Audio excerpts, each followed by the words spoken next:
Et l'invité politique est aujourd'hui François Asselineau. Bonjour François Asselineau. Bonjour. Candidat de l'UPR à la présidentielle. On commence par cette information tombée ce matin. Les juges d'instruction qui enquêtent sur les soupçons d'emploi fictif de plusieurs assistants FN au Parlement européen. Ces juges demandent la levée de l'immunité parlementaire de Marine Le Pen. Si vous étiez député européen, vous la voteriez, cette levée de l'immunité parlementaire de Marine Le Pen ? D'abord, je ne suis pas député européen et je propose, moi, de sortir de l'Union européenne, de supprimer les postes de député européen. J'observe d'ailleurs que Mme Le Pen, dans son programme, qu'elle a en partie copié sur le mien, elle ne propose pas cette suppression des députés européens. Comme quoi, parce que vous savez que toute la famille Le Pen vit des députés européens. Tout ça, ce sont des affaires. Je pense que les Français en ont Il faut passé. lever l'immunité parlementaire de Marine Le Pen ? J'en sais rien. Vraiment, je m'en fiche. Tout ça, ça fait partie de ce que les Français ne veulent plus voir. C'est-à-dire, les Français, ils ont besoin d'avoir un grand coup de balai sur la scène politique française. Voilà. Moi, ce que j'observe, c'est que je sais qu'il y a des sondages qui me donnent pratiquement à 0,5. J'attends qu'il y ait des sondages qui me donnent à -2. Mais moi, quand je vais dans la rue, si vous voulez, moi, je vois énormément de gens qui se précipitent à mes meetings et je ne vois aucune dynamique, par exemple, sur Mme Le Pen, qui, excusez-moi, apparaît déjà comme quelqu'un du passé.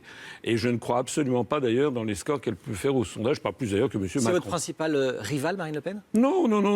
Moi, si vous voulez, je suis le seul candidat qui propose aux Français la revanche par rapport au 29 mai 2005, lorsque 55% des Français ont voté non à la Constitution européenne et qu'ils l'ont eu quand même. Donc moi, je propose la revanche, je propose de sortir de l'Union européenne, de l'euro et de l'OTAN, et je suis le seul. Voilà. François Asselineau, le premier tour, c'est dans 9 jours.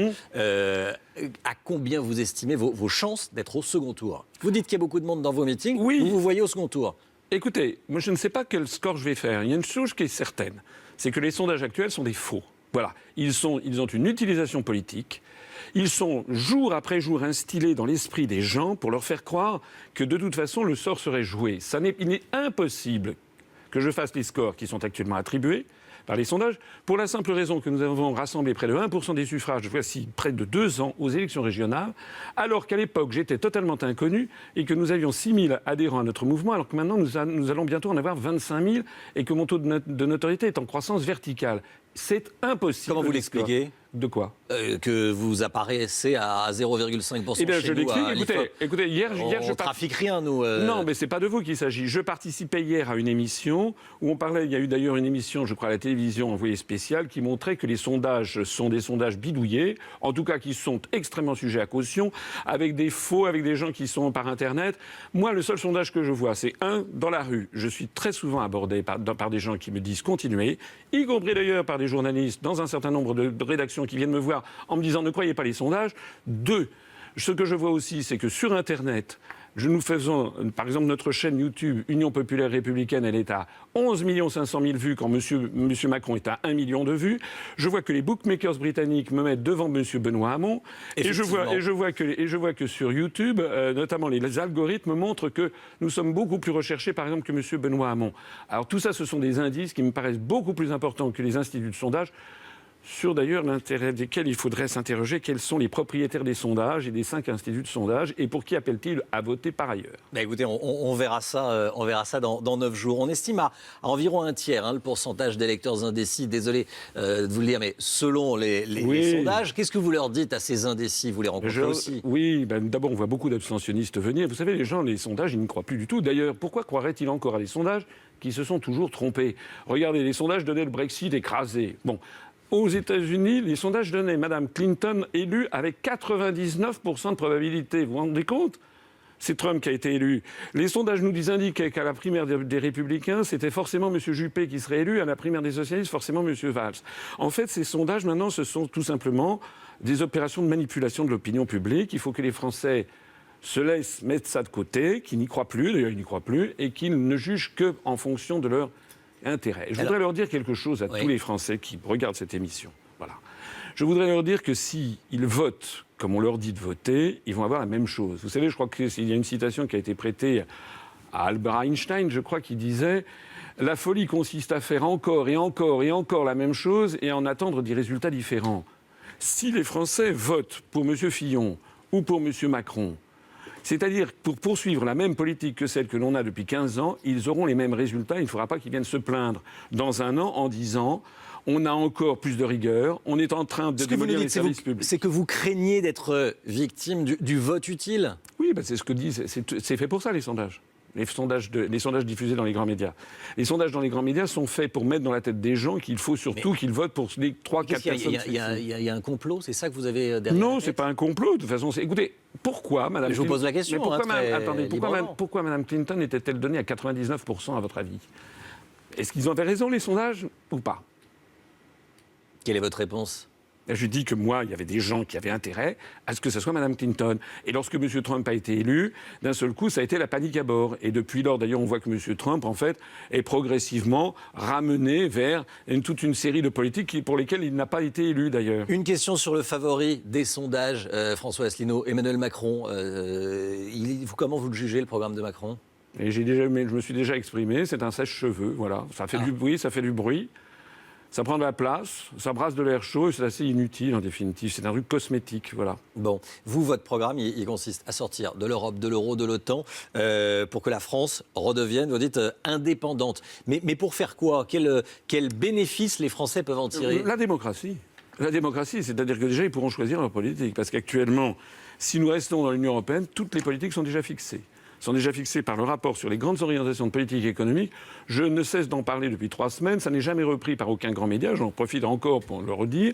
Et les gens peuvent aller d'ailleurs sur notre site upr.fr. C'est la deuxième fois que vous nous le dites. Oui. D'ailleurs, c'est le site le plus consulté de tous les partis politiques français. Encore un indice. Eh bien, ils constateront que toute la politique est déjà fixée pour le deuxième semestre 2017.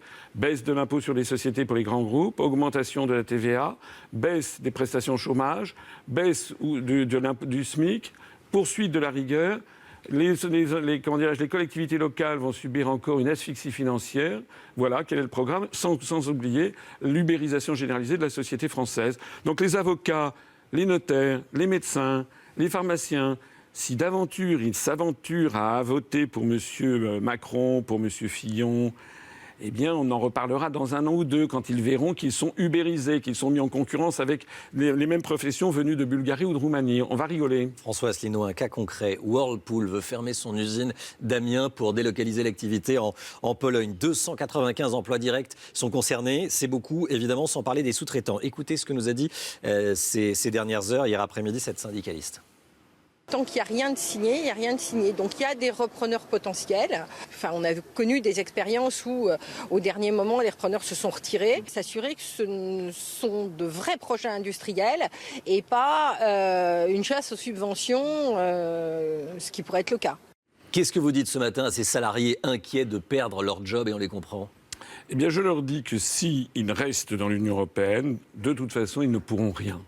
Parce qu'il y a un article dans les traités, l'article 63, qui interdit toute restriction au mouvement de capitaux. Ça veut dire que Whirlpool, de toute façon, s'ils estiment qu'il est plus profitable pour les actionnaires de créer une usine, je ne sais pas moi, au Bangladesh, en Chine ou autre, ou en Slovaquie, pour maximiser leurs profits, ils bénéficieront de cet article des traités européens.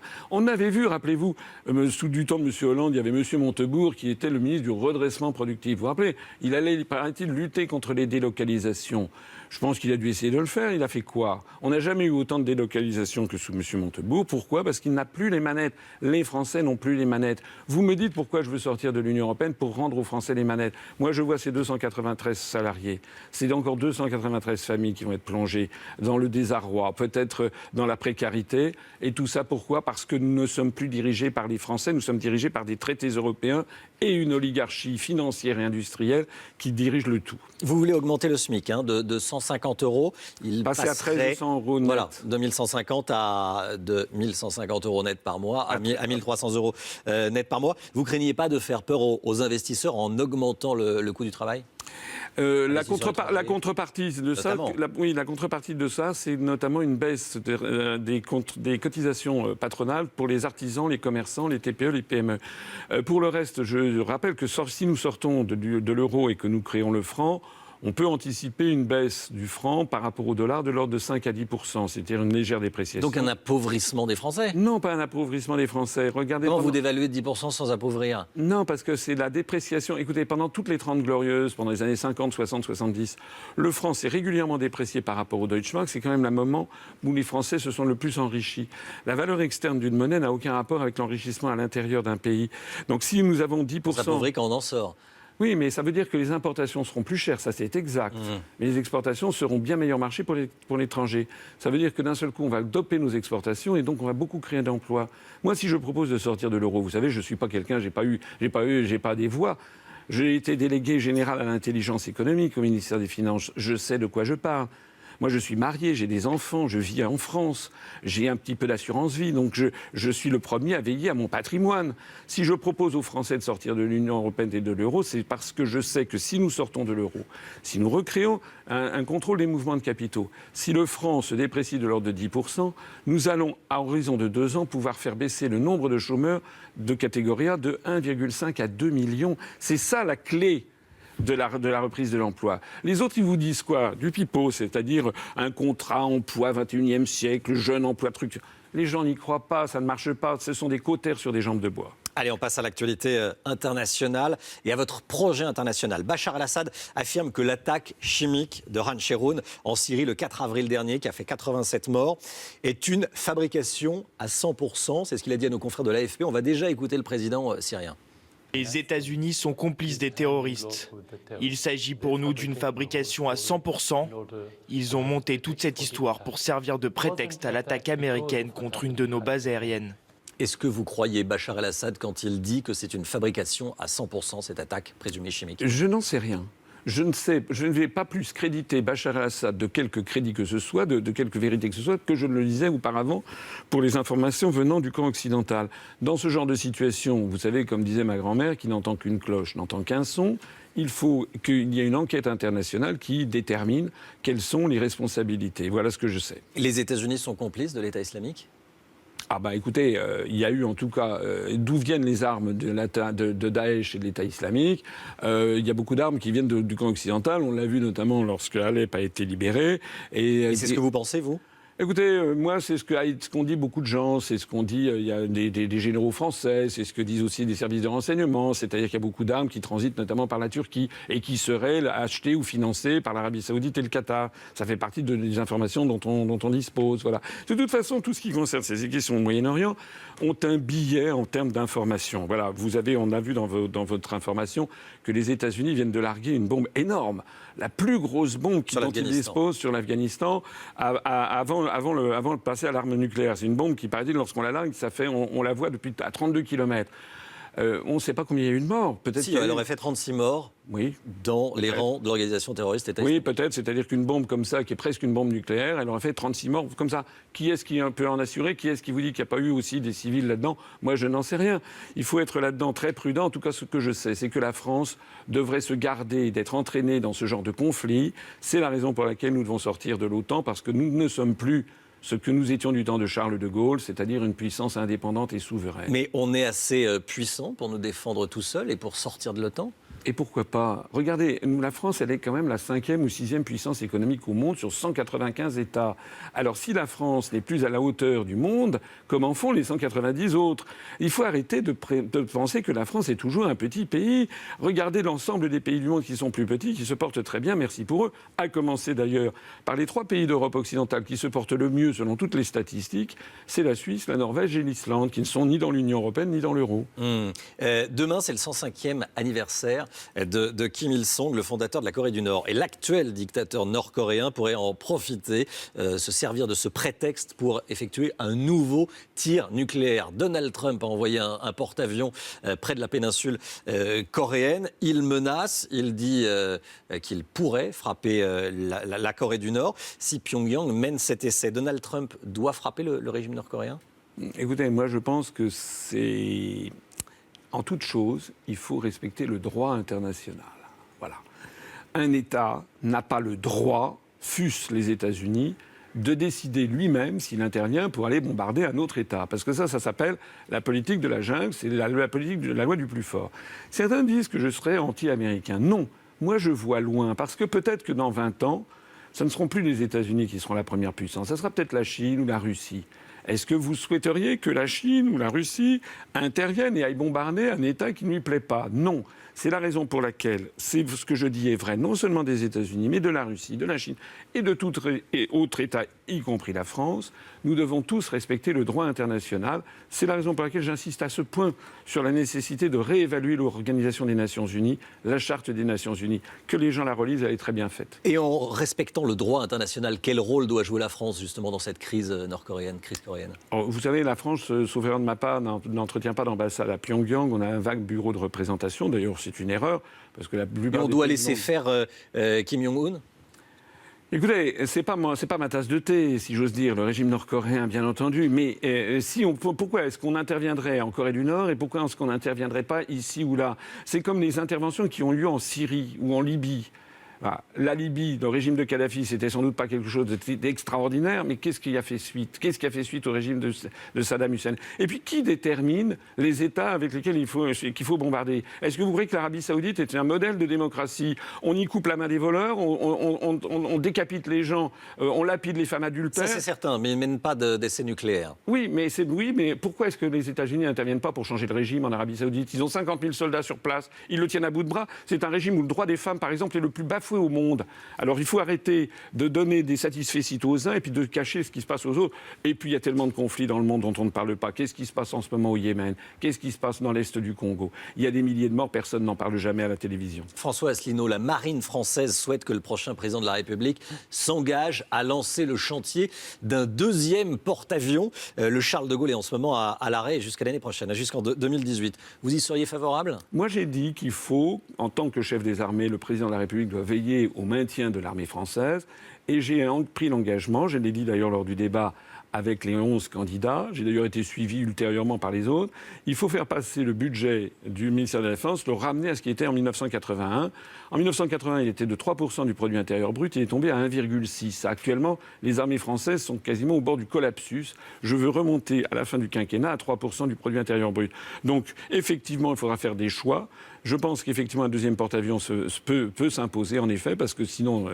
mais il faut aussi avoir, dans un certain nombre d'armes, une modernisation. Il faut aussi avoir, par exemple, des navires pour surveiller notre zone économique exclusive, dont je rappelle qu'elle est la deuxième du monde, en particulier dans le Pacifique. Donc il faut effectivement réévaluer notre budget militaire. Réévaluer le budget militaire. Vous voulez aussi que la France se rapproche de la Russie, du monde arabe et de l'Amérique latine. Et de la Chine. Et de la Chine. C'est d'avoir une politique mondiale. C'était exactement la politique de coopération internationale. Il faut mener de front à la fois une politique de sanctuarisation du territoire national pour assurer notre indépendance nationale et ça, donc notre démocratie, mais aussi avoir une politique de dialogue avec l'ensemble François des pays du monde. Est-ce que, comme Jean-Luc Mélenchon, vous voulez rejoindre l'alliance bolivarienne? Non, ça c'est un peu délirant, effectivement. Moi, je n'ai pas envie d'avoir une alliance toute particulière avec le Venezuela. Mais je n'ai rien contre des autorités du Venezuela ni de Cuba, rien du tout. Mais je n'ai pas envie de faire des alliances avec ce genre. Moi, il faut que la France ait une politique mondiale. D'ailleurs, je pense que M. Mélenchon, je ne sais pas comment il va faire du rétropédalage, je pense, sur cette question comme sur bien d'autres. Allez, on passe au salon de l'UOIF qui va se tenir ce week-end au Bourget. Il change de nom, ça va s'appeler les Musulmans de France. L'UOIF qui est soupçonné d'être en lien direct avec les frères musulmans, organisation intégriste. Il y aura un débat intitulé « Pour qui voter ?» demain samedi. Tous les candidats sont invités. Est-ce que vous irez à ce salon? Écoutez, j'ai pas prévu. Moi, ce soir, je suis à Nice et demain, je suis à Marseille pour des meetings. D'ailleurs, on attend beaucoup de monde. Voilà, donc je ne sais pas si je fais, encore une fois, 0% dans les sondages, mais ce que je sais, c'est que je vais avoir beaucoup de monde à Marseille et à Nice. Et vous ne serez pas ce week-end au salon de l'UOIF? Mais non, mais je ne crois pas avoir été invité. Je ne suis pas sûr d'avoir reçu Alors, normalement, tous les candidats ont reçu une invitation. Dans votre programme, vous voulez lutter, vous dites, contre les discriminations, notamment celles qui visent les Français d'origine arabe ou de confession musulmane. Vous faites comment? Je pense qu'il y a actuellement un discours général en France. Regardez ce qui s'est passé l'été dernier sur l'affaire du Burkini. Moi, je ne suis pas intervenu parce que j'estimais que c'était quand même une politique, toute une espèce de quelque chose qui était destiné à stigmatiser en particulier une partie de la population française. C'est-à-dire, vous voulez une France où les femmes peuvent se baigner en burkini? Je pense que ce sont des débats sur lesquels il n'y a pas nécessité de focaliser l'attention. Tout ça, ce sont des modes. Mais vous voulez autoriser Écoutez, moi, j'en sais cet habit de rien. bain. C'est pas... Vous savez, regardez les photos de 1900. Les photos sur les pages en 1900. Les Français, dans quel appareil ils avaient? Je vous parle de l'été prochain. Hein. Oui, oui. Mais moi, je pense que ça fait partie de ce genre de choses où on focalise l'attention des Français sur des détails. Et on manque l'essentiel. L'essentiel, c'est qu'en ce moment, les Français ne dirigent plus leur propre pays. Et que l'essentiel, c'est qu'en ce moment, nous sommes entraînés vers des guerres illégales et vers l'effondrement de notre niveau de vie et de notre patrimoine collectif. Voilà, c'est ça l'essentiel. Moi, je veux rendre aux Français leur démocratie, c'est tout. Merci François Asselineau d'avoir été avec nous ce matin sur CNews, candidat de l'UPR à la présidentielle. Restez bien avec nous sur CNews.